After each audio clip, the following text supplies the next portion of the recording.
He raised his glass under a cascade of crystal chandeliers and said, "Success isn't given. It's taken."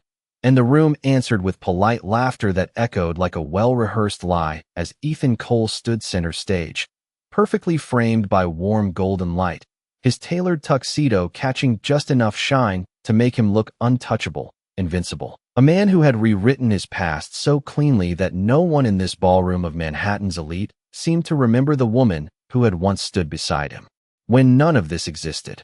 Vanessa Blake sat in the front row, legs crossed with effortless elegance, her diamond bracelet glinting each time she lifted her champagne flute, the image of a life curated to perfection. And when Ethan's gaze dropped to her, his smile softened just enough to signal ownership disguised as admiration, the kind of look that told the room she was not just his wife, but his trophy, his proof that he had made it. And the audience leaned in, hungry for that illusion, for the story of a man who climbed from nothing to everything without ever looking back. He paced the stage with measured confidence, each step deliberate, each word polished, speaking about risk, about vision, about the courage to leave behind anything, or anyone, that no longer fit the future he was building. And there was a ripple in the crowd, subtle but unmistakable, as if they all understood there was a ghost in his narrative, a missing piece he chose not to name, and somewhere beyond the velvet curtains, just out of sight, Claire Whitmore stood in the quiet shadow of the wings, her fingers resting lightly against the cool metal frame of the stage entrance, feeling the faint vibration of his voice traveling through it like a distant echo of a life she had already buried. Backstage smelled different, less like perfume and more like dust and polished wood, the machinery behind the illusion exposed. And she watched him through a narrow gap in the curtain, his silhouette sharp against the lights, a man performing power while standing on a foundation he had never fully understood. And she didn't move, didn't react, her breathing slow and even, as if the past was something she could observe without feeling, though the memory of his voice, once softer, once closer, still lingered somewhere deep, a faded imprint she no longer needed to erase because it no longer held power over her. A stage manager brushed past her with a clipboard, whispering cues into a headset, the rhythm of the event unfolding with precise timing. And on the far wall, a projection flickered, the event's logo, elegant and understated, Whitmore Group etched in clean silver letters that most of the guests admired without question, without recognition. And out front, Vanessa leaned toward a woman beside her, her voice low but edged with amusement as she glanced briefly toward the backstage corridor. "I heard his ex tried to make it in business," she said, lips curving into a soft, dismissive smile. "Some people just aren't built for this level." And the woman beside her chuckled, a quiet agreement that blended into the hum of the room. While on stage, Ethan lifted his chin slightly, unaware of the name glowing behind him, unaware of the ownership written into every detail of the night, unaware that the narrative he was telling was already unraveling thread by thread. Claire's gaze didn't shift to the screen, didn't need to, because she knew exactly what it said. She had approved it herself, every font, every placement, every silent declaration of presence. And as the applause began to build at the end of Ethan's speech, a rising wave of approval that washed over him like confirmation of everything he believed to be true, she took a single step forward into the faint spill of light at the edge of the curtain, not enough to be seen, just enough to feel its warmth against her skin. And in that quiet, controlled moment, as his voice reached its final note and the crowd prepared to celebrate the man they thought they knew, she understood something with absolute clarity. This was never his stage, it had only ever been borrowed. The applause rose like a tide, smooth and predictable, filling the ballroom with a polished kind of admiration that had nothing to do with truth and everything to do with perception. And Ethan stood there for a moment longer than necessary, absorbing it, letting it settle into his bones as if it could confirm the version of himself he had spent years constructing, while Vanessa was already on her feet, her smile bright and practiced as she led the standing ovation, her eyes fixed on him with a pride that felt almost performative. And when he finally stepped down from the stage, the crowd parted just enough to make room for him, hands reaching out, voices offering congratulations, each word layering onto his sense of control, of ownership, of certainty that this night belonged to him. Near the back of the room, the low hum of conversation shifted, subtle but unmistakable, as a few guests began to glance toward the side of the stage, their attention pulled by something they could not quite name, a presence that did not demand attention but quietly redirected it.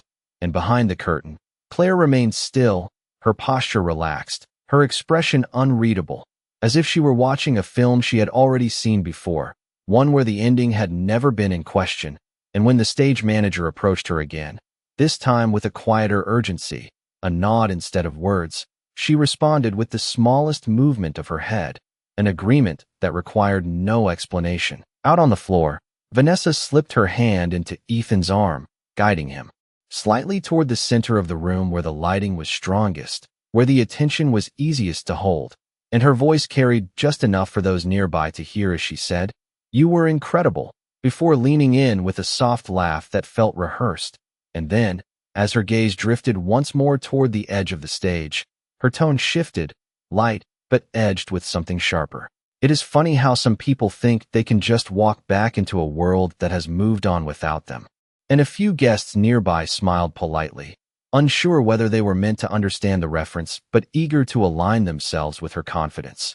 Ethan followed her glance for the briefest second, his brow tightening almost imperceptibly, as if something about the shadows near the curtain felt unfamiliar, out of place. But the moment passed quickly, replaced by another handshake, another voice calling his name, another layer of distraction that kept him anchored in the version of reality he preferred. While across the room, the projection shifted again, the Whitmore Group logo fading into a sequence of images highlighting the night's achievements, investments, expansions, each one a quiet declaration of power that most of the guests admired without ever questioning its origin. And as the lights dimmed slightly in preparation for the next segment of the evening, a ripple of anticipation moved through the crowd, conversations softening, attention returning to the stage as if guided by an invisible current. Backstage, Claire stepped forward just enough for the light to catch the edge of her silhouette, the emerald undertone of her dress absorbing the glow rather than reflecting it. Her presence defined not by brightness but by contrast, and she exhaled slowly, not out of nerves but out of timing, as if aligning herself with a moment that had already been set in motion long before she arrived. And when the music shifted, a subtle change in tone that signaled transition, she allowed herself one final glance toward the man who had just finished telling the world who he believed himself to be. And there was no anger in her eyes, no urgency, only a quiet, steady certainty that felt far more powerful than anything spoken aloud. The master of ceremonies stepped back into the spotlight, his voice warm and practiced as he began to speak again, thanking the guests, acknowledging the success of the evening. And then, with a deliberate pause that stretched just long enough to command full attention, he said, "Tonight would not exist without the vision of one individual." And the room stilled, the kind of silence that carried expectation, curiosity, the subtle thrill of something about to be revealed, while Ethan turned slightly, his focus returning to the stage with a confident half-smile, unaware that the narrative was no longer his to control. And in the quiet space just beyond the curtain, Claire Whitmore took one final step forward. No hesitation, no announcement, just movement. And for the first time that night, the stage waited for her. The silence did not arrive all at once. It moved through the room in slow, deliberate waves, starting near the stage and spreading outward until even the faint clink of glass against glass seemed too loud, too careless for a moment that demanded attention. And then she stepped into the light, not with drama but with precision, as if she had always belonged there, and the stage had simply been waiting to recognize it. And Claire Whitmore did not look at the crowd first. She looked straight ahead, her posture calm, her pace unhurried, each step measured in a way that drew every eye without asking for it, while the master of ceremonies turned slightly toward her, his expression shifting from practiced charm to something closer to respect. And he said her name clearly, without embellishment, "Miss Claire Whitmore," letting it settle into the room like a truth that could no longer be ignored. Ethan felt it before he understood it, a subtle tightening in his chest, a flicker of recognition that did not yet have words, and when his gaze locked onto her, The confidence that had carried him through the evening faltered just enough to be visible, just enough for those closest to him to notice the change. While Vanessa's smile remained fixed for a fraction too long before it thinned, her eyes narrowing slightly as she tried to place the woman now standing where attention naturally gathered. The projection behind Claire shifted again, no longer cycling through abstract success, but anchoring itself in a single, unmistakable line of text. Whitmore Group, founder and principal owner, and a murmur rippled through the audience. Not loud, not chaotic, but sharp with realization, as connections formed in real time, as the invisible structure of the evening revealed its foundation, and Claire finally turned her gaze toward the crowd, not searching, not scanning, simply acknowledging their presence with a composure that felt grounded, earned. Ethan took a step forward without meaning to, his voice catching somewhere between disbelief and the need to reclaim control, but no words came, because the narrative he had been telling no longer had space to exist in the face of what was unfolding, and Claire's eyes met his for a brief, steady moment, not with accusation, not with triumph, but with a clarity that stripped away the need for either, and when she spoke, her voice was even, unforced, carrying effortlessly through the quiet room. This evening was built on investment, on vision, and on trust, she said, pausing just long enough for the words to settle. Some of it was visible, most of it was not, and there was no need to elaborate, no need to explain what had been overlooked, what had been taken for granted, because the truth had already positioned itself where everyone could see it. Vanessa shifted beside Ethan, her hand slipping slightly from his arm, as if the balance she had relied on had changed without warning, and the people around them began to look not at him but past him, toward the stage, toward the woman who now defined the center of the room without raising her voice or her presence beyond what was necessary. And Claire continued, not as a challenge, but as a statement. Ownership is not always loud, she said, her gaze steady. Sometimes it is quiet, consistent, and patient. And the words landed with a weight that did not need emphasis. The applause that followed was different from before, not immediate, not automatic, but building from recognition rather than performance. And as it grew, Ethan remained still, the space around him widening in a way that felt unfamiliar, as if the room itself had shifted its alignment. And Claire did not linger in the spotlight. She did not seek to extend the moment beyond what it required. She simply inclined her head once, a small acknowledgement, before turning slightly, her presence already beginning to move beyond the stage even as the impact of it remained. And in that quiet, irreversible shift, it became clear to everyone watching that the story had never belonged to the man who told it the loudest, but to the woman who never needed to. The applause lingered even after she stepped away, not because it was loud, but because it was real, carrying a weight that did not fade as quickly as the earlier performance. And as Claire moved from the center of the stage toward the edge, the light followed her for a moment before releasing her back into the softer shadows. Yet the room did not return to what it had been. It could not, because something essential had shifted, and everyone could feel it in the subtle change of where their attention settled. And Ethan stood exactly where he had been, but the space around him felt different now, less defined, less certain, as if the ground beneath the narrative he had built had quietly adjusted without asking his permission. A man near the front who had been eager to shake his hand moments earlier now turned slightly toward a colleague, his voice low but no longer directed at Ethan, while another guest glanced up at the projection again, as if seeing it clearly for the first time, connecting the name, the presence, the authority that had been there all along, and Vanessa's hand, which had once rested confidently at Ethan's arm, hovered uncertainly before she withdrew it completely, smoothing the fabric of her dress, as if composure could be restored through small, controlled gestures. Though her eyes continued to follow Claire's movement with a quiet intensity that betrayed her unease. Claire did not rush. She did not pause for recognition or acknowledgement. She simply walked with the same steady rhythm she had maintained from the moment she entered the light, her gaze forward, her expression calm, as if the moment that had just unfolded was not an ending, but a continuation of something she had been building long before. Anyone in that room had noticed, and as she stepped down from the stage, a few individuals approached her, not with the exaggerated enthusiasm that had greeted Ethan earlier, but with something more measured, more deliberate, a recognition of substance rather than spectacle.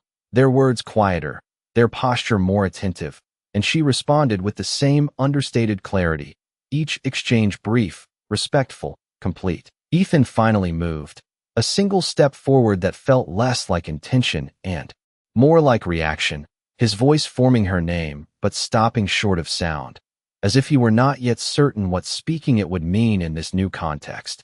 And for a moment, he considered following her, reclaiming something, reasserting the version of control that had always come so easily to him. But the momentum of the room no longer aligned with him. It had shifted in a direction he could not immediately navigate, and the realization settled not as a dramatic collapse, but as a quiet absence. The absence of certainty, of assumption, of the invisible advantage he had once taken for granted. Vanessa turned toward him then, her expression carefully neutral but edged with something sharper beneath the surface, a question unspoken yet unmistakable, and he met her gaze briefly before looking away, not out of dismissal, but because the answer she sought did not exist in the narrative he had prepared. Near the stage, the master of ceremonies resumed speaking, guiding the evening forward with practiced ease. Yet even his voice seemed to carry a different tone now, as if acknowledging that the true center of the night had already revealed itself, and everything that followed would simply orbit that truth. Claire reached the far side of the room, where the lights softened and the crowd thinned, and for a brief moment she paused, not to look back, not to confirm what had changed, but to allow the quiet to settle fully around her. And in that stillness, there was no triumph, no need to measure what had been lost or gained, only the steady presence of something she had always known, something that did not require validation to exist. And as she continued forward, blending seamlessly into the rhythm of the evening, it became clear that the power she carried had never been about taking the stage. It had always been about knowing she never needed to. The music resumed, softer now, as if the room itself needed time to recalibrate, and conversations returned in careful layers, no longer centered around spectacle, but around quiet reassessment, the kind that lingered beneath polite smiles and measured tones. And Claire moved through it without disruption, her presence no longer an interruption but a fixed point, something the evening had adjusted to rather than resisted, while a man in a navy suit approached her with a respectful nod, introducing himself not with the eagerness of earlier exchanges but with a deliberate clarity, his words thoughtful, his attention undivided, and she listened, responding with the same calm precision, her voice steady, her posture open, as if every interaction was simply another step in a rhythm she had already mastered. Across the room, Ethan remained near the center, though the center no longer held the same gravity, and he became aware of it in fragments, in the way conversations no longer paused when he passed, in the way eyes moved past him instead of toward him, in the subtle shift of attention that no announcement could reverse. And he adjusted his cuff, a small, habitual motion, but it no longer anchored him the way it used to, because control, he realized, had never been about the gesture, it had been about the perception, and perception had quietly changed. Vanessa stood beside him, her posture still composed, her chin slightly lifted, but her gaze moved more frequently. Now, tracking the room with a quiet calculation that replaced earlier certainty, and when she finally spoke, her voice was low, controlled. "You did not tell me," she said, not accusing, not yet, but the words carried weight, and Ethan's response came slower than expected, not because he did not want to answer, but because he did not yet have one that aligned with the image he had been maintaining, and that absence, that brief hesitation, spoke louder than anything he might have said. Near the far end of the ballroom, Claire paused again, this time near a floor-to-ceiling window where the city lights stretched beyond the glass, a quiet contrast to the controlled brilliance inside, and for a moment she allowed herself to look outward, not as an escape, but as a reminder of scale, of perspective, of everything that existed beyond a single room and a single evening. And when she turned back, the space felt smaller, more defined, as if she could see its boundaries clearly now, see where it ended and where she continued. A young assistant approached her with a tablet, quietly confirming details about a meeting scheduled for the following week, her tone professional, efficient, and Claire nodded, her attention fully present, her focus already extending beyond the event, beyond the reactions unfolding behind her. Because the moment that had just occurred was not an endpoint, but a reflection of something ongoing, something that did not require validation to continue. Ethan watched from a distance then, not openly, not in a way that would draw attention, but enough to follow her movement through the room. And in that quiet observation there was a realization that did not arrive all at once, a recognition that what he had dismissed, what he had rewritten, had never disappeared. It had simply evolved outside his view, beyond his influence. And now it stood fully formed in front of him, not demanding acknowledgement, not seeking approval, simply existing with a certainty he could not disrupt. Vanessa exhaled softly, her gaze shifting from Claire back to Ethan, and in that glance there was a subtle recalibration, a reassessment of what this evening meant, of what their position within it had become, and she straightened slightly, reclaiming her composure. But the effort was visible now, no longer effortless, no longer assumed. The evening continued, as events always do, with speeches and music and the gentle hum of movement. But the narrative had already changed, and it did not need to announce itself again.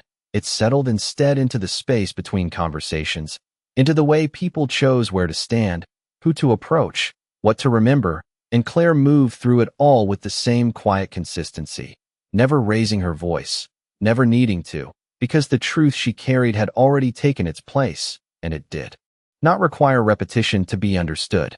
The evening stretched forward with the smooth inevitability of something well-planned, yet beneath its polished surface there was a quiet undercurrent that had not been there before, a subtle shift in alignment that no one announced but everyone adjusted to. And Claire felt it not as pressure, but as clarity, the kind that sharpened the edges of every interaction without making them heavier. And as she moved away from the window and back into the flow of the room, a senior partner from a well-known investment firm approached her, his posture composed but noticeably more deliberate than earlier in the night. Introducing himself with careful respect, his tone carrying none of the casual dismissal that had once defined rooms like this, and she greeted him with the same calm presence, her attention focused, her responses precise, as if this conversation, like all the others now forming around her, was simply a continuation of work already in motion. Across the ballroom, Ethan finally broke from his stillness, not with the commanding stride that had defined him earlier, but with something quieter, more measured, as he navigated through the crowd toward the direction where he had last seen her, though each step felt less certain, as if the path he had always assumed would open for him no longer responded in the same way. And a few guests acknowledged him politely as he passed, but their attention did not hold. It shifted, returning to conversations that no longer depended on his presence, and the realization settled deeper, not dramatic, not immediate, but steady, like a slow adjustment of weight that could not be ignored. Vanessa watched him go, her expression composed but her gaze sharper now, following not just his movement but the space he moved through, noticing the difference, the way the room no longer shaped itself around him, and she remained where she was for a moment longer before turning slightly, aligning herself with a group of guests who were now discussing Claire's work with a tone that blended curiosity with admiration, her posture adapting, her smile returning in a more controlled, more intentional form, as if recalibrating her place within a story that had shifted without her consent.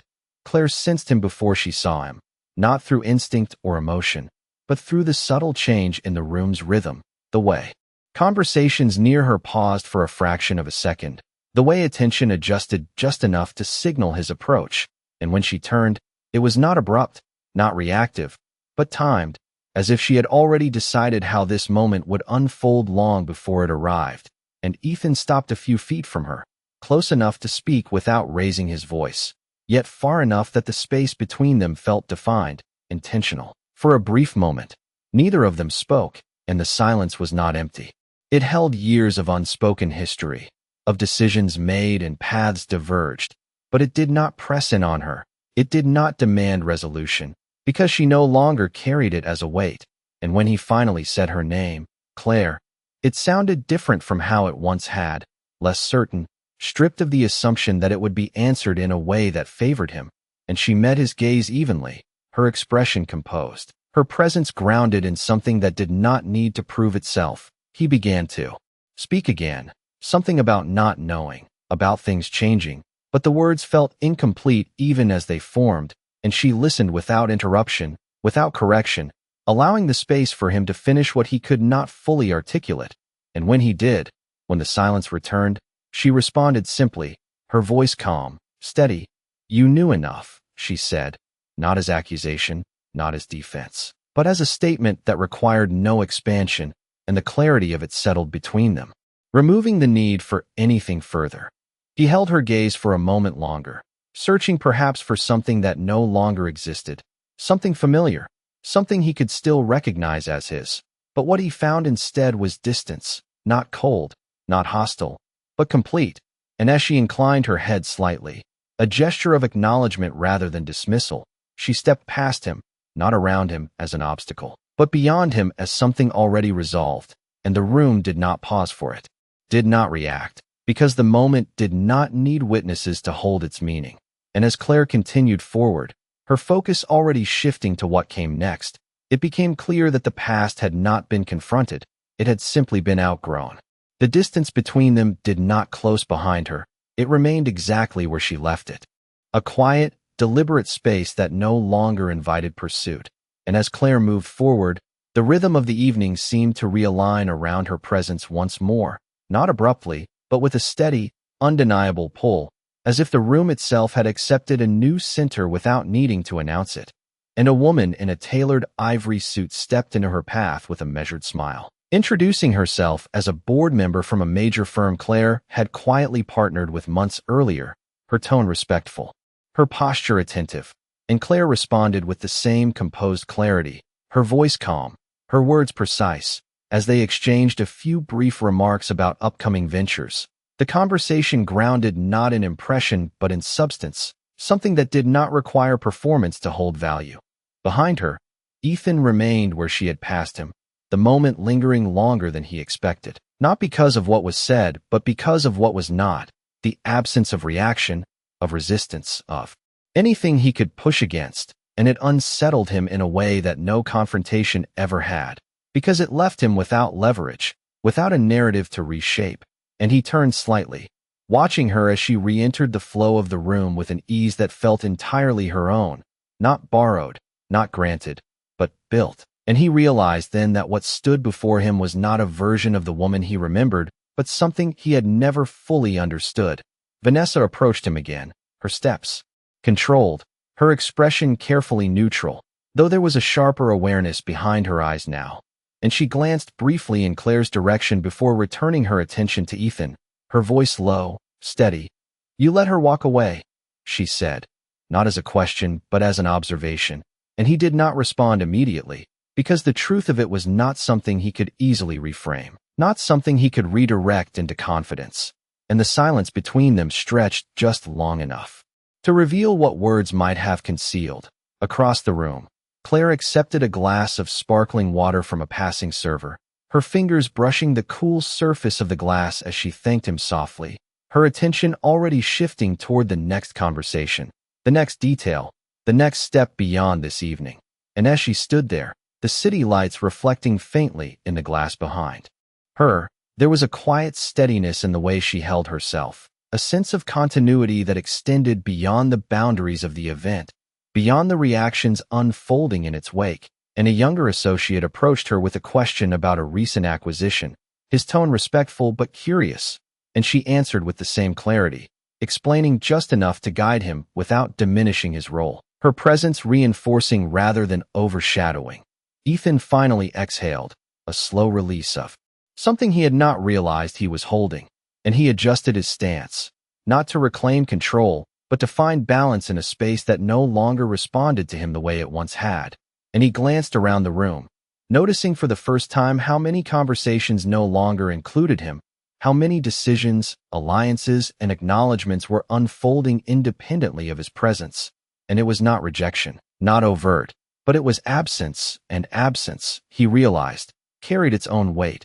Vanessa followed his gaze, her posture straightening slightly as she recalibrated once more, her attention shifting toward those who still responded to her, aligning herself with what remained accessible. And her composure returned, but it was different now, more intentional, less assumed, as if she were navigating rather than leading.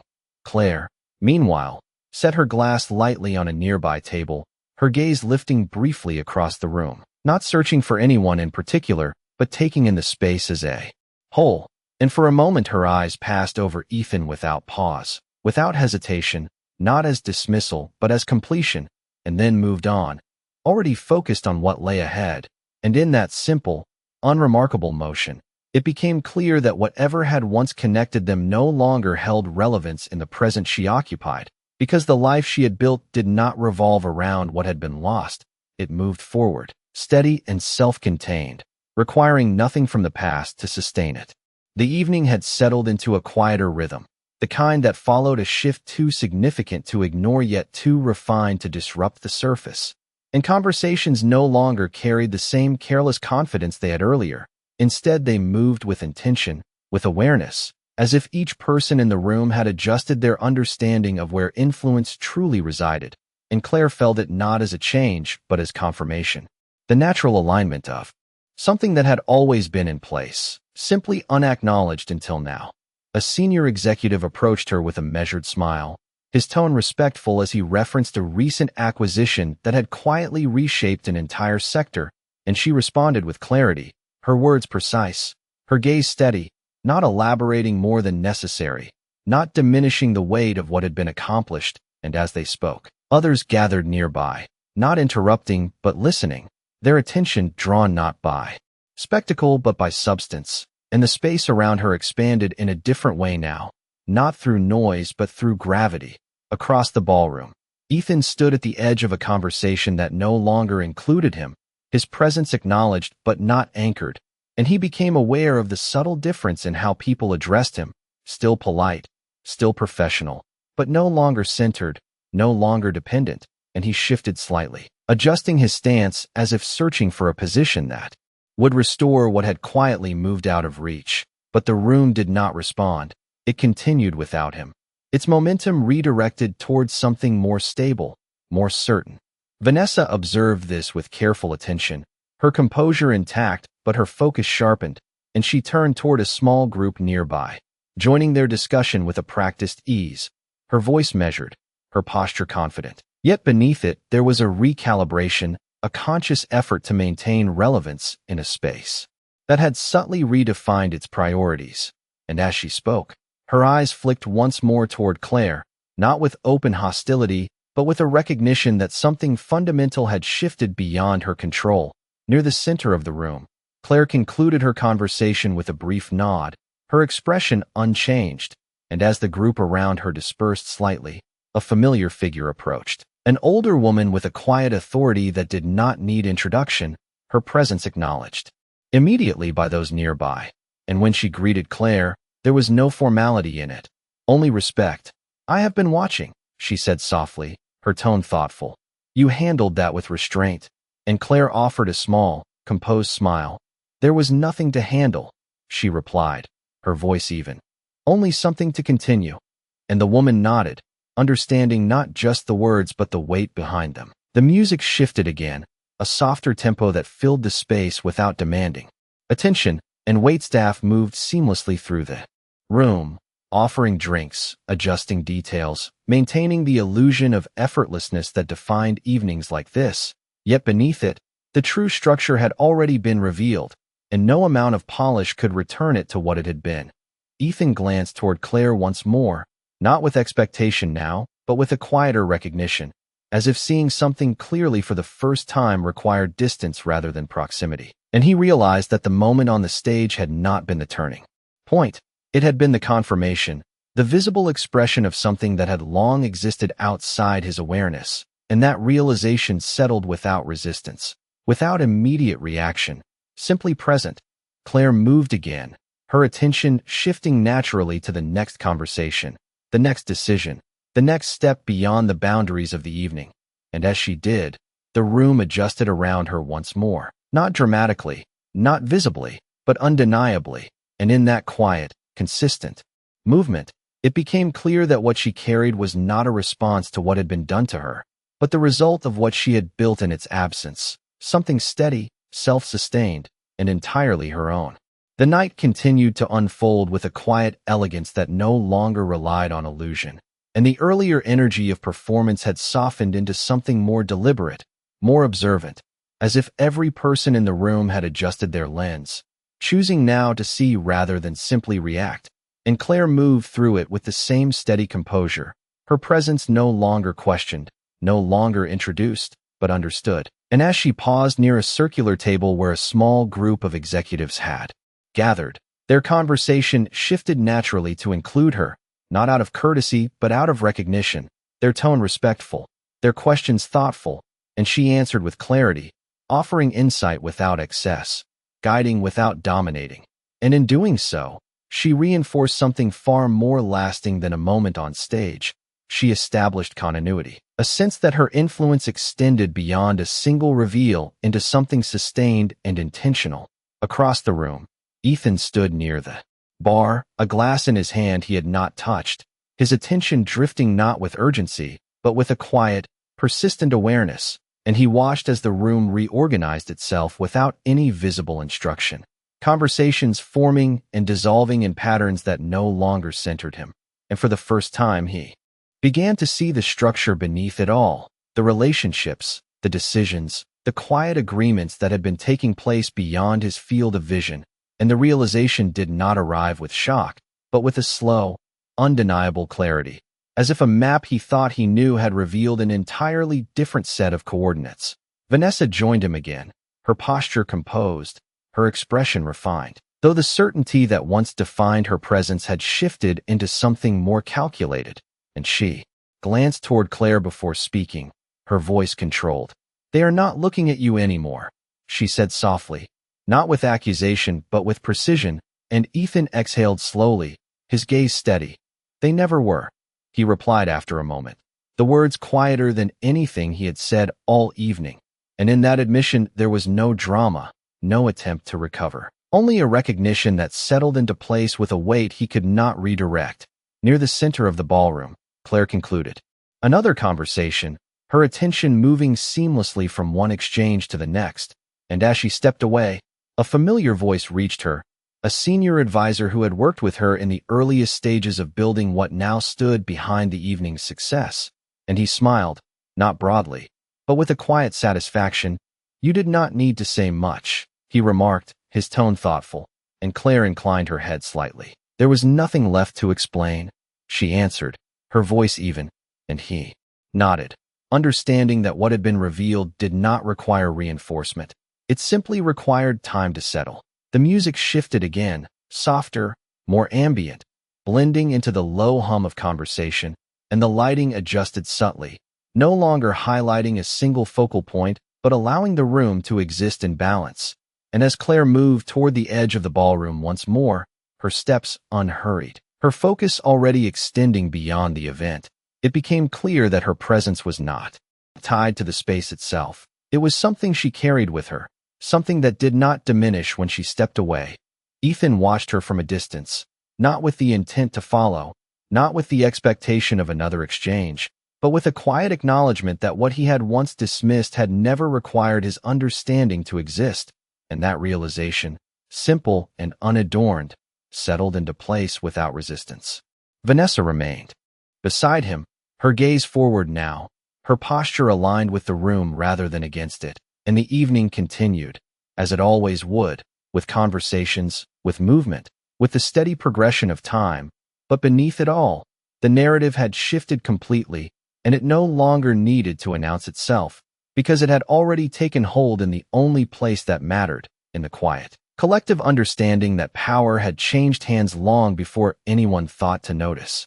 The ballroom had settled into its final rhythm, the kind that comes when an evening begins to close not with an announcement, but with a quiet understanding that everything important has already happened, and the conversations now carried a softer tone, less about proving, more about aligning, as guests moved in smaller circles, exchanging measured words that reflected a recalibrated sense of where influence truly resided. And Claire stood near the far end of the room once more, her posture relaxed, her presence undemanding yet unmistakably central to the evening's gravity. As if the space itself had adjusted permanently around her, a man approached her with a document tablet, his voice respectful as he referenced a pending partnership that had been waiting for final confirmation, and she reviewed it briefly, her gaze focused, her response precise, offering direction with a clarity that left no ambiguity, and he nodded immediately, not out of obligation but out of recognition, before stepping away to carry out what had just been decided. And the efficiency of the exchange spoke louder than any formal announcement could have. Across the room, Ethan remained near the bar, though he had not moved for some time, his glass now resting untouched on the polished surface beside him, and his gaze shifted once more toward Claire, not searching, not expecting, but observing with a quiet acceptance that felt unfamiliar yet steady, as if he had finally stepped outside the narrative he once controlled and was now seeing it from a distance he could not close. Vanessa stood beside him, her composure fully restored but no longer effortless, her posture aligned with the room's new rhythm rather than resisting it. And she spoke again, her voice calm, measured. "This changes things," she said, not as a question, not as a complaint, but as a conclusion, and Ethan nodded slightly, his eyes still forward. "It already did," he replied, his tone even. And there was no attempt to reclaim what had shifted, no attempt to rewrite what had already been understood, only a quiet acknowledgement that settled into place without resistance. Near the center of the ballroom, the master of ceremonies made a final announcement, thanking the guests, acknowledging the success of the evening, but his words now felt like a formality, a closing gesture rather than a defining moment, because the true conclusion had already been written in the silence that followed Claire's presence on stage, in the way the room had reorganized itself without instruction, and as the lights softened further, signaling the gradual end of the event, guests began to gather their belongings, their conversations winding down into quieter farewells and measured promises of future meetings. Claire accepted a final handshake from a senior investor, her expression composed, her tone steady. And as she stepped away, she paused only briefly, her gaze lifting across the room. Once more, not to assess, not to confirm, but simply to acknowledge the space as it now existed, fully aligned, fully understood. And when her eyes passed over Ethan, there was no hesitation, no lingering, only recognition of something complete, something that no longer required her attention. He met her gaze for that brief moment, and in it there was no request, no expectation. Only a quiet understanding that what had once connected them no longer defined either of them. And as she turned and moved toward the exit, her steps unhurried, her focus already beyond the room, beyond the evening, beyond the past that had once shaped her, it became clear that the final shift had not been in what she revealed, but in what she no longer needed to hold on to. And the doors opened quietly as she approached, the city lights beyond steady and expansive, and she stepped into it without looking back, not because there was nothing left behind, but because everything that mattered had already moved forward with her. The cool night air met her the moment she stepped outside, a quiet contrast to the carefully controlled warmth of the ballroom behind her. And for the first time that evening, the silence felt complete, not because there were no voices, but because none of them reached her anymore. And Claire paused at the top of the stone steps, the city stretching out before her in a grid of steady lights and distant motion, each building a quiet reminder that the world beyond that room had never paused, had never waited, had simply continued, just as she had. A black car idled near the curb, its presence discreet, expected, and the driver stepped forward without urgency, opening the door with a practiced respect that required no acknowledgement. But Claire did not move immediately. She allowed herself a single breath, slow and measured, as if marking the end of something not with finality but with recognition. And in that brief stillness, the past did not press against her. It did not demand reflection or closure. It simply existed as something completed, something that had already given what it could and no longer required her attention. Behind her, the doors opened again, and the faint hum of the ballroom spilled outward for a moment before settling back into the night. And Ethan stepped onto the landing, not hurried, not uncertain, but with a quiet intention that had replaced the confidence he once carried so easily. And he stopped a few feet behind her, not close enough to intrude, not distant enough to ignore, and for a moment he said nothing, as if understanding that whatever remained between them no longer belonged to urgency. Claire turned slightly, not fully, just enough to acknowledge his presence without shifting her position, her gaze steady, her expression calm, and the city lights reflected faintly in her eyes, giving them a depth that did not invite interpretation. And when he finally spoke, his voice was lower than before, stripped of performance. "I thought I knew how things worked," he said, not as an excuse, not as a defense, but as a statement that arrived too late to change anything.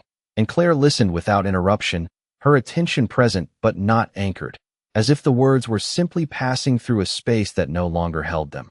"I built everything to be seen," he continued, his gaze drifting briefly toward the street before returning to her. "And I never realized what I could not see." And there was no expectation in his tone, no request for validation, only a quiet admission that settled into the air between them. Claire held his gaze for a moment, not searching for meaning, not revisiting what had been, but acknowledging what was. And when she spoke, her voice carried the same calm certainty that had defined her all evening. "You built what you understood," she said, her words even, unhurried. "I built what I needed." And there was no judgment in it, no comparison, only a clear distinction that required no further explanation. The distance between them remained unchanged, not widened, not closed, simply defined, and Ethan nodded once. A small movement that carried more acceptance than any words could have, and for a moment longer, they stood there, not as reflections of a shared past, but as two separate paths that had already diverged completely. Claire turned then, fully this time, her focus returning to the car waiting just beyond the steps. And as she moved toward it, there was no hesitation, no glance back, only forward motion, steady and certain, and the driver closed the door behind her with a quiet finality that did not echo but settled. And as the car pulled away into the flow of the city, its movement seamless, uninterrupted, Ethan remained where he stood, watching only until it disappeared into the distance. And then even that space felt complete, because what had just passed between them was not reconciliation, not regret, but understanding, and it arrived not as something spoken loudly, but as something finally, unmistakably clear. The city moved around her with a steady, indifferent rhythm, headlights gliding along wet pavement, distant sirens fading into the background, and Claire sat quietly in the back seat as the car carried her forward, the glow of passing streetlights tracing soft patterns across the window beside her, each reflection appearing and disappearing without leaving a mark, much like the evening she had just stepped away from. And she did not replay it, did not revisit the conversations, or the looks, or the silence that had followed her presence, because none of it required examination. It had already revealed what it needed to. Her phone vibrated once against the leather seat. A message from her assistant confirming a meeting first thing in the morning, a contract awaiting her signature, a timeline already in motion, and she glanced at it briefly before setting it aside, her focus not on what had happened, but on what continued, because the work had never paused for the past. It had simply moved forward, quietly, consistently, until it no longer needed to remain unseen. Outside, the skyline stretched upward, glass towers reflecting one another in endless repetition, a city built on visibility, on presence, on the constant exchange of attention. And yet Claire understood something deeper than that, something she had learned long before the stage, long before the applause. That power did not always announce itself. It did not always stand at the center of the room. Sometimes it moved beneath it, shaping it without needing to be recognized, and by the time it was seen, it had already become undeniable. The driver turned onto a quieter street, the noise of the main avenue fading behind them, and the car slowed as it approached a building set back from the road, its entrance understated, its design intentional in its restraint. And as the vehicle came to a stop, Claire reached for the handle without hesitation, stepping out into the calm air with the same steady composure she had carried all evening, her heels making a soft, measured sound against the pavement. And the doorman greeted her with a respectful nod, holding the door open as she entered, the interior lighting warm, controlled, a space that reflected not excess but precision, Behind her, miles away, the ballroom continued its slow descent into conclusion, guests departing, conversations dissolving, the remnants of an evening that would be remembered differently by each person who had witnessed it. And Ethan remained on the steps a while longer before finally turning back inside. Not to reclaim anything, not to change anything, but simply because. There was nowhere else to go, and as he walked through the room once more, he saw it clearly now, the way it functioned without him, the way it had always functioned, and the realization no longer resisted him. It settled, quiet and complete. Vanessa followed shortly after, her posture composed, her expression neutral, already adapting, already recalibrating, because the world they occupied did not pause for reflection. It moved forward, with or without them, and inside the building where Claire had arrived. The elevator doors closed softly as she stepped inside, the ascent smooth, uninterrupted, and she stood alone in the mirrored space, her reflection steady, unchanged, not transformed by the evening but affirmed by it. And when the doors opened again, she stepped into the quiet of her own floor, the city stretching beyond the windows, endless and alive, and she moved forward without slowing, without looking back. Because what had once defined her no longer held any claim, and what she had built did not need to prove itself. It simply continued, steady, certain, and entirely her own. Morning arrived without ceremony, the kind of quiet transition that does not ask permission from the past, and the first light of day filtered through the floor-to-ceiling windows of Claire's apartment, soft and steady, illuminating a space defined not by excess but by intention, and she stood there for a moment, barefoot against polished wood, a cup of coffee warming her hands as the city below began its daily ascent into motion. Taxis threading through intersections, people moving with purpose, a rhythm she understood not as noise but as continuity. The events of the previous night did not linger in her thoughts, not because they were forgotten, but because they had already settled into their proper place, no longer active, no longer shaping, simply complete. And her phone chimed again with the first of many notifications, schedules aligning, decisions awaiting, opportunities unfolding. And she moved toward her desk without hesitation, setting the cup down beside a stack of documents that represented months, years of quiet work, the kind that does not announce itself until it no longer needs to. Across the city, Ethan sat alone in an office that suddenly felt larger than it had the day before, the glass walls offering a clear view of a skyline that no longer reflected him the same way. And he leaned back in his chair, hands folded loosely, not in defeat, not in regret, but in a rare stillness, as if the noise that once surrounded him had finally stepped aside, leaving only what was real. And on his desk, a report lay open, a section highlighted, Whitmore Group listed not as a competitor, not as a partner, but as a controlling presence in areas he had once believed were his domain. And he read it again, not searching for error, but for understanding, and this time, he did not look away. Vanessa stood in front of a mirror in a different apartment, adjusting a detail that had once come effortlessly, her expression composed but more deliberate now, as if every choice required a level of awareness that had not been necessary before. And she glanced at her phone, messages from contacts already shifting tone, already recalibrating, and she responded with precision, adapting quickly, because she understood something fundamental, that relevance was not given, it was maintained, and the rules had changed. Back in her apartment, Claire reviewed the documents one by one, her focus uninterrupted, her decisions clear, and as she signed the final page, she paused only briefly, her pen resting against the paper, not out of hesitation, but as a quiet acknowledgement of progression. And then she set it aside, her attention already moving forward, because there was always a next step, always a continuation, and what she had built did not end with a moment of recognition. It extended beyond it. The city continued to rise outside her window, the light growing stronger, the movement more defined, and she stepped away from the desk, crossing the room with the same steady confidence that had carried her through every stage of her life, not shaped by what had been done to her, but by what she had chosen to create in its absence.